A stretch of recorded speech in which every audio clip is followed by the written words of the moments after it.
これでわかるレオナルド・ダ・ヴィンチ。今年2019年はレオナルド・ダ・ヴィンチの没後500年にあたります。もうすぐ2020年になってしまいますが、ギリギリ500年目です。モナリザの絵で有名ですね。モデルが誰なのかいろんな説がありますが、どうも有力らしい情報はリザ夫人の肖像画。モナとは夫人の意味。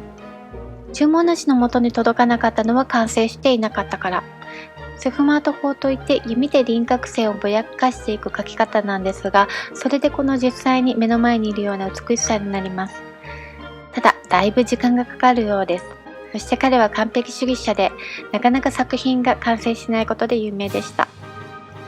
この絵が人々を魅了するのは何といってもこの美しい微笑。というか、ちょっと不気味な笑み。顔の左右で表情が違うからか、どこか謎めいていて、何かこの絵に重大な秘密が隠されているのではないか、鑑賞者はそれがわかるか試されているのではないかといろいろ勘ぐってしまいます。背景の左右が一致しないのも謎で気になります。万能の天才と言われ、様々な分野で活躍をしました。実は何人もいてレオナルドと名乗っていたという説もありますが、記述によるとどうも彼一人の功績というのが有力なようです。その中でも解剖学は徹底していました。絵画で人を描くのに正確さを求めたため、解剖しながら人の体の仕組みを研究。生涯に30体以上の人体解剖をしたという記録もあるそうです。病院の前で待ったり、墓を漁って死体を引きずり出したり、防腐剤も冷蔵庫もなかった時代、徐々に匂ってくる死体の前でスケッチしていたんですね。なかなかできる人はいませんよね。そんなレオナルド・ダ・ヴィンチが書いた受胎告知をご覧ください。聖母マリアのもとに天使ガブリエルが現れます。アベマリアの音楽とともに、アベとは祝という意味、つまりおめでとうマリアということ。何がおめでたいのかというと、神の子を宿しましたというのです。何もしていないのに。ガブリエルが持っている白百合は純潔の証。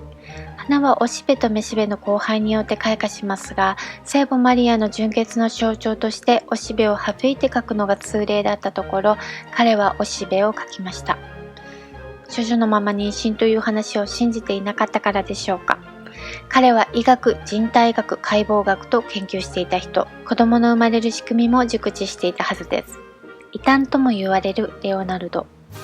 絵にそれをほのめかしたのか、もしくはただ百合の花のあるがままを描きたかったのか。さて、彼の生涯を覗いてみましょう。1452年、トスカーナのヴィンチ村に生まれる。ヴィンチとは生まれた村の名前。つまり、ヴィンチ村のレオナルドという意味。メディチ家が支配するフィレンツェ共和国に属していました。父はフィレンツェの裕福な交渉人で、母はおそらく農夫の娘。母の身分が低かったため結婚をせず、父がレオナルドを引き取りました。14歳の時に画家ベロッキオの工房に弟子入りする。キリストの洗礼という絵の左側の天使をレオナルドが担当。あまりの出来栄えにベロッキオは二度と絵を描くことはなかったというエピソードも残っています。その後、ミラノとフィレンツェを行ったり来たりしています。24歳の時、同性愛の疑いをかけられる。キリスト教においては同性愛は罪。洗礼者ヨハネのモデルは恋の噂のあった弟子ジャン・ジャコモ・カペロッティという話もあります。1502年、チェザーレ・ボルジアの下で軍事技術者となる。飛行機や戦車などを設計していますが、当時は動力源がなかったため制作はされませんでした。チェザーレに頼まれて作った地図。衛星写真のなかった時代、史上初めて詳細な地図を作成し、地図の父の一人に数えられています。1513年、ローマで教皇レオ10世の弟、ジュリアーノ・デ・メディチの庇護を受ける。数学や科学の研究に専念。1516年、パトロンのジュリアーノが亡くなります。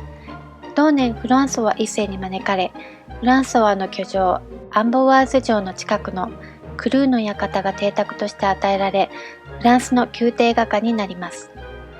1519年、67歳でこの世を去る。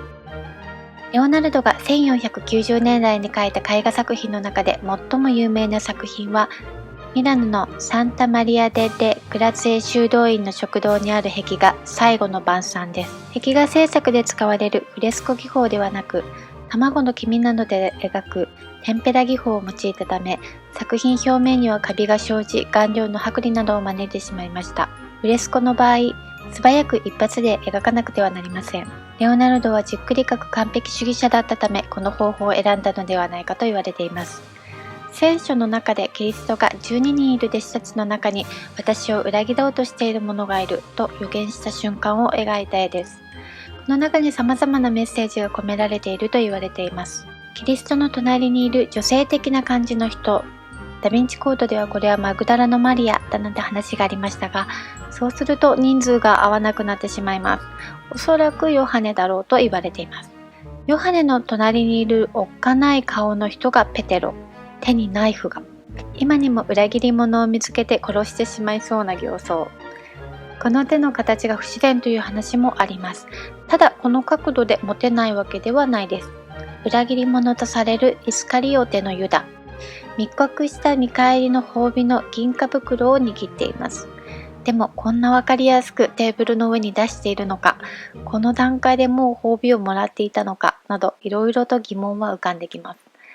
最初の絵はこの銀貨袋がなかったという説もあったり、この絵に隠れているであろう謎は世界中のあらゆる専門家によって研究されています。これからまた全然違う説も出てきたりしそうで楽しみです。お疲れ様でした。最後に彼の他の絵も見ながらお別れしましょう。ご視聴ありがとうございました。